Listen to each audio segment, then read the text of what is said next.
Greetings, Town of New Marlborough. My name is Jeff Malloy, and I am the Senior Climate Adaptation Planner with BSC Group. And BSC Group is happy to be working with your community to facilitate your process through the Municipal Vulnerability Preparedness Program. I'll refer to the Municipal Vulnerability Preparedness Program as MVP throughout this presentation. And what is the MVP process or program? It is a program implemented by the state of Massachusetts to help communities prepare for and increase their resilience to the effects of climate change. So we'll talk more about that through this presentation, but it's really great to be working with your community. We're really excited about this. And over the next couple months, we're going to gather a whole bunch of really great information that we can use to develop what's called a findings report. And it's a plan that your municipality will be able to use moving into the future to plan for, again, and increase your resilience to climate change. So let me hide away my video panel here, and we will get started. So MVP in your community, what does this mean? New Marlborough was awarded $20,000 from the Executive Office of Energy and Environmental Affairs. And these funds have been put towards achieving MVP climate community designation. So when you go through this process, which I'll describe throughout this presentation, the ultimate outcome is earning MVP climate community designation. And what does this do? It establishes eligibility and competitiveness for future grants that can be used to enhance the resilience of the community to climate change. So I've included here the state's definition of climate resilience, which involves the ability of a community to address the needs of its built, social, and natural environment to anticipate, cope with, and rebound stronger from events and trends related to climate change hazards. So this is a really cool program, and I'm glad that your community is participating in it. And so again, what are some of the outcomes of this process? As I just mentioned, MVP climate community designation, that's the first step. You're going through the planning process right now. Following once you earned climate community designation, you earn grant eligibility and competitiveness. So many of the state's grant programs are being tied to your designation in the MVP program. So it's a really cool thing how many of the state grant programs are being tied into each other around the idea of building climate resilience. Another important outcome is public engagement and awareness. This is, getting the community to understand the hazards related to climate change, to build up more social resilience within the community is really important. So understanding these concepts is an important piece of this process as well. I mentioned a few minutes ago that you will ultimately have a findings report, and the findings report is the plan document that your municipality will use over time to continually increase the resilience of your community to the effects of climate change. And again, building climate resilience, it's important. That's really what we're trying to do here. And so just a little bit about the MVP program. I think they're in their 4th year of the program now. Most recently, the state has, we now have regional coordinators throughout the state. You can see here that I've put a star next to the Berkshire and Hilltowns regional coordinator, Carrie Ann Petrick. And I've been coordinating with Carrie Ann over the last couple months, and it's just great to have someone to reach out to. Carrie Ann is very responsive. So if you have any specific questions that aren't either addressed through myself or through this presentation, please feel free to reach out to Carrie Ann with the information provided on this slide. And I can also say that Carrie Ann will be involved in this process moving forward. So, what you see on this slide is all of the municipalities that have participated in the program to date. So the communities that are either shown in blue or yellow or with a cross hatch marking are the communities that have already gone through the planning process. And there's also little dots throughout this map, and those are the communities that are going through what's called the action grant. So you're currently going through the planning grant process. And once you earn your MVP designation, you become eligible. Again, this is that eligibility piece. You become eligible for action grants through the MVP program or increased competitiveness through other grant programs. So it's really great that you are currently participating in this process. And I'll also mention that the Town of New Marlborough is also involved. You'll notice a little yellow dot there just next to the star, and that represents an action grant that New Marlborough is participating in with the towns of Sheffield and Sandusfield to do a rural dirt road vulnerability assessment, which I can talk a little bit more on a later slide. So how is the program structured? This is the state's initiative to really pull together the various aspects of climate change, preparedness, and adaptation and mitigation. This is a slide provided by EEA, by the state of Massachusetts. You can see that climate adaptation is one piece of the mitigation and hazard mitigation and climate mitigation various goals that the state is seeking to achieve. But the important piece of this slide is that there's many overlaps that occur throughout these three, throughout this planning framework. So you'll find as you go through this process that we're going to touch on each of these things through the solutions that we identify. And so just a quick slide about climate change. I like to include this in most of my presentations. And this is why climate change is occurring. This graph depicts the last 800,000 years graphed against atmospheric concentrations of carbon dioxide. And as you can see, over the last 800,000 years, we have never been above about 300 parts per million of atmospheric carbon dioxide, atmospheric concentrations of carbon dioxide. And if you look right at about year 0, we have this incredible spike, and we are now measuring atmospheric concentrations of carbon dioxide at around 415 parts per million. So this is a big, big outlier from everything we've seen. From data measured, from ice core data, and more recently instrument data. But again, this is where we are at. So it's important that we're all planning for significant changes in our climate. So what does climate change look like through the end of the century? This is more information provided by the state. We're going to see changes like rising temperatures and changes in precipitation and increases in extreme weather events, and not applicable to New Marlborough, but sea level rise and increased coastal storm surges, coastal storm events. So really, as we go through this process, we're really going to try to work through what these types of changes mean to your community, and how do these changes impact certain types of infrastructural, societal, and ecological features within your community. And I always try to convey this information in my presentations. Why is this important for a community? Why are we going through this process? Why are we planning for the effects of climate change? So, we know that there's going to be more extreme weather, but what does that mean? And so simply, climate change is gradually changing the distribution of risk within your community. We all think about risk in different ways.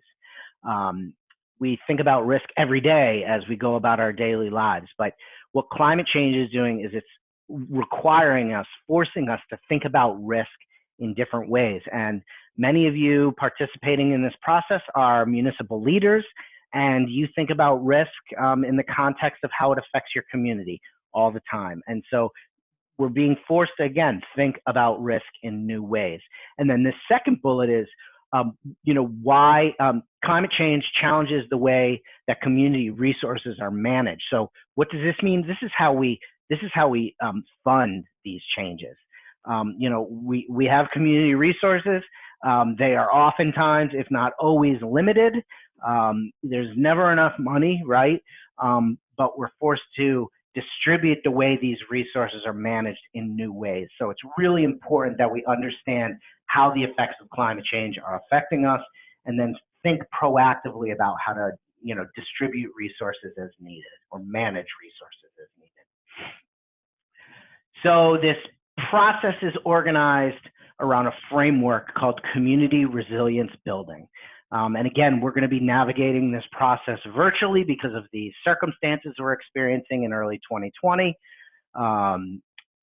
But you're going to find through this process, we're going to develop a really great end product, this findings report, the planning document that is the ultimate outcome of this process. So, but there's 3 pieces through the CRB process that we're going to be going through. And the first is core team planning.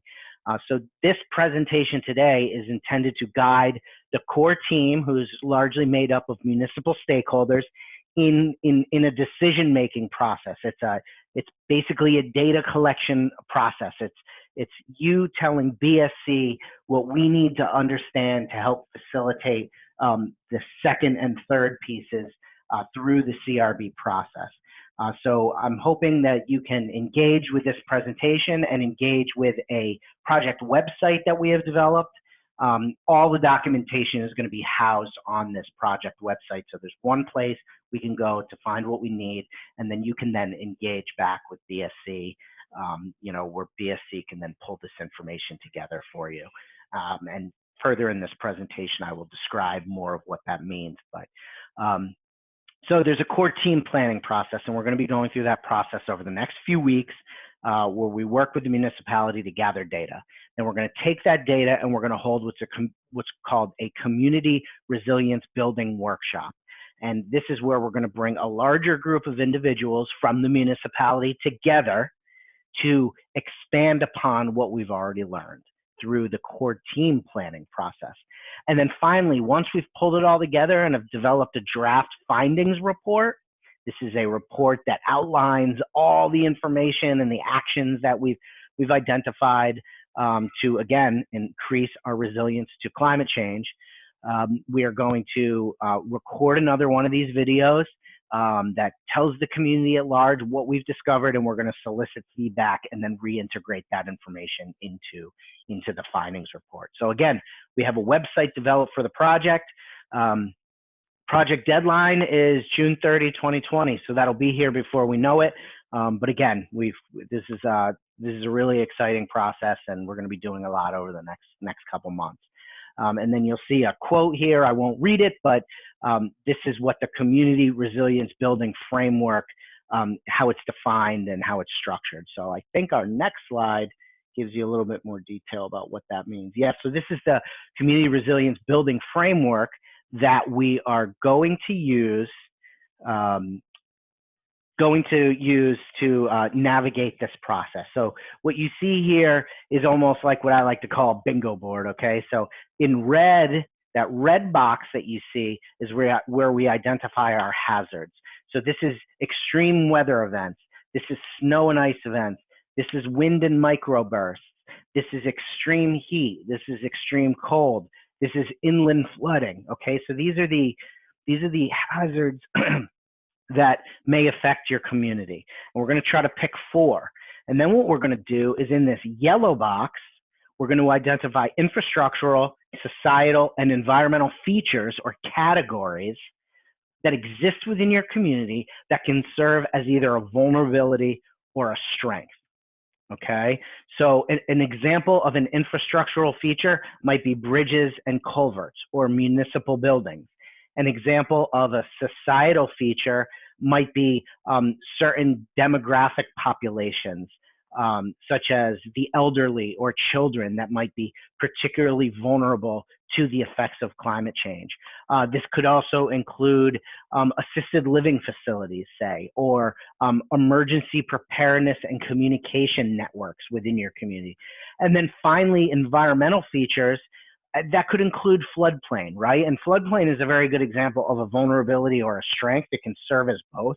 So a floodplain is an important place for flood mitigation, to hold flood waters in a flood event, but it also can serve as a strength. So that's a strength. It can also serve as a vulnerability if you have, let's say, a critical municipal facility that's located within the floodplain, right? So those are examples of hazards and the features. And then what we do is we take this blue box that you see, the middle of the bingo board, right, is where we develop the actions. Okay, so we pair a specific hazard against a specific feature and identify an action. And what you're going to find, I believe, is there's many overlapping actions that can address various features and also hazards. One example of this is an infrastructural feature, maybe the municipality's emergency communication systems. So that's like an actual, an infrastructure, a piece of infrastructure that exists within your community, but it can also apply to the societal piece, because emergency preparedness and response is so important for public safety. So you're going to find there's a lot of overlapping themes and characteristics, and ultimately what happens is everything all comes together into a nice findings report that, and I'll use the term, you'll hear me use the term throughout this process, co-benefits. And this is where we can identify many multiple types of benefits from any given idea. And so what does the core team planning look like? Core team planning process look like? Again, if you're engaging with this video, you're already engaging in the core team planning process. We want to identify hazards.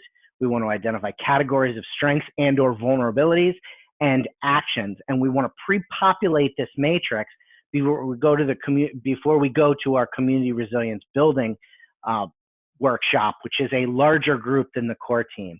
And the point I'll describe on the next slide without jumping too far ahead here is when we go to the workshop, we want to expand upon what the core team planning efforts revealed through their decision-making processes.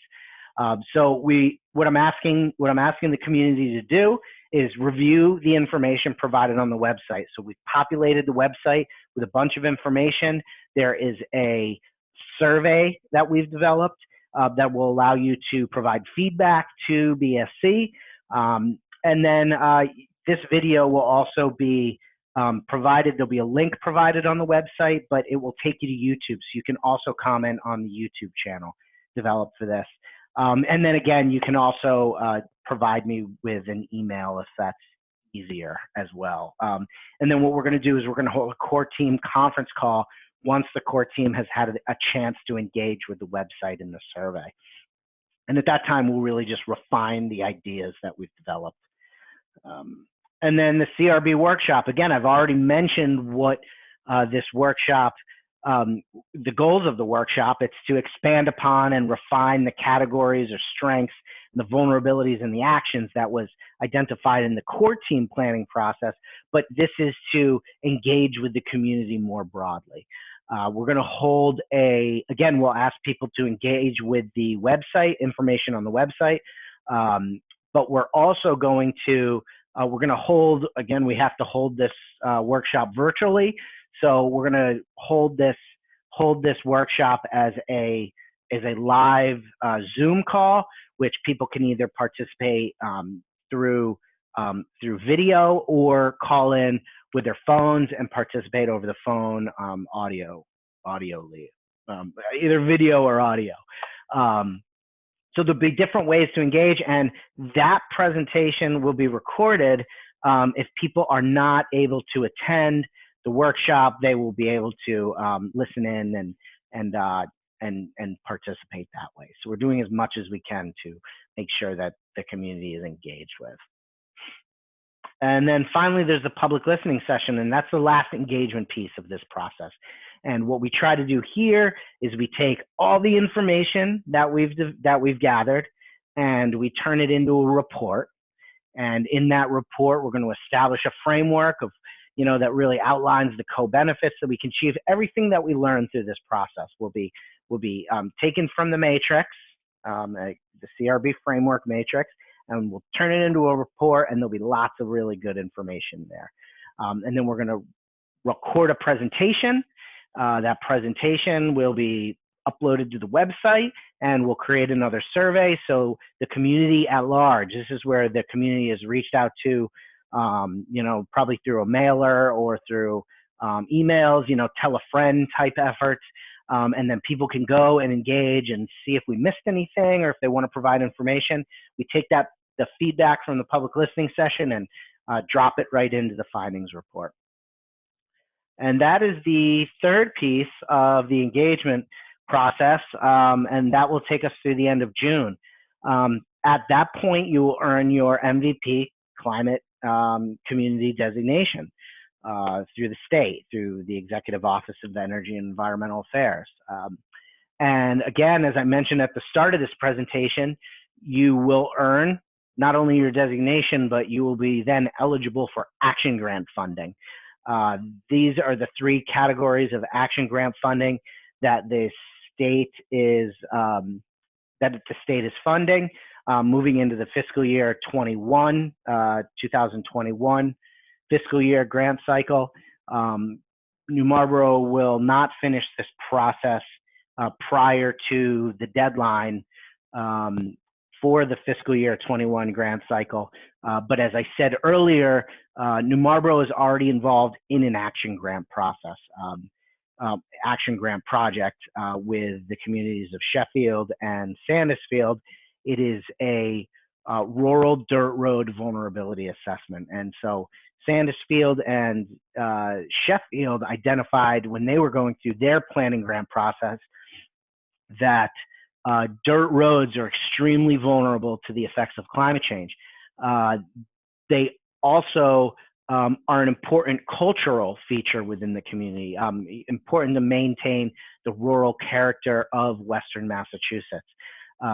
So through those concepts, the three communities work together to scope out a project that would allow us to identify what those vulnerabilities look like, to really dig in, what vulnerabilities to dirt roads really look like in the context of climate change. So again, if anyone is interested to hear more about that project, you can reach out to me. But again, we'll be engaging with many of you because we're working on these efforts simultaneously. So I'm going to move on from that, though, just to keep this focused on our planning grant process and core team efforts. So what are the next steps? Review the project website. Take the project survey. If you're watching this video, you've already probably done a couple of those things, and thank you for engaging with this video. Provide BSC with written comments via email. You can also, as I said, provide comments on the YouTube channel, but again, if email is easier, please feel free to do that. And tell a friend about this process. This is really important. This is a major piece of building climate resilience in your community, is that others know about the process occurring. And this will allow us to engage with the community much more efficiently. And that is the end of the presentation. I am going to stop my share here. And okay, we are back. And so yes, so thanks a lot for participating. I hope this presentation was informative. We can continue to engage. My contact information is on the website, project website, and I'll mention Mari Enoch, your town administrator. She and I are working very closely through this process. So you can also reach out to Mari. Her contact information is provided on the MVP New Marlborough website. So yeah, really excited to be working with your community. Looking forward to moving through this process with you. So thanks for listening. I really appreciate it.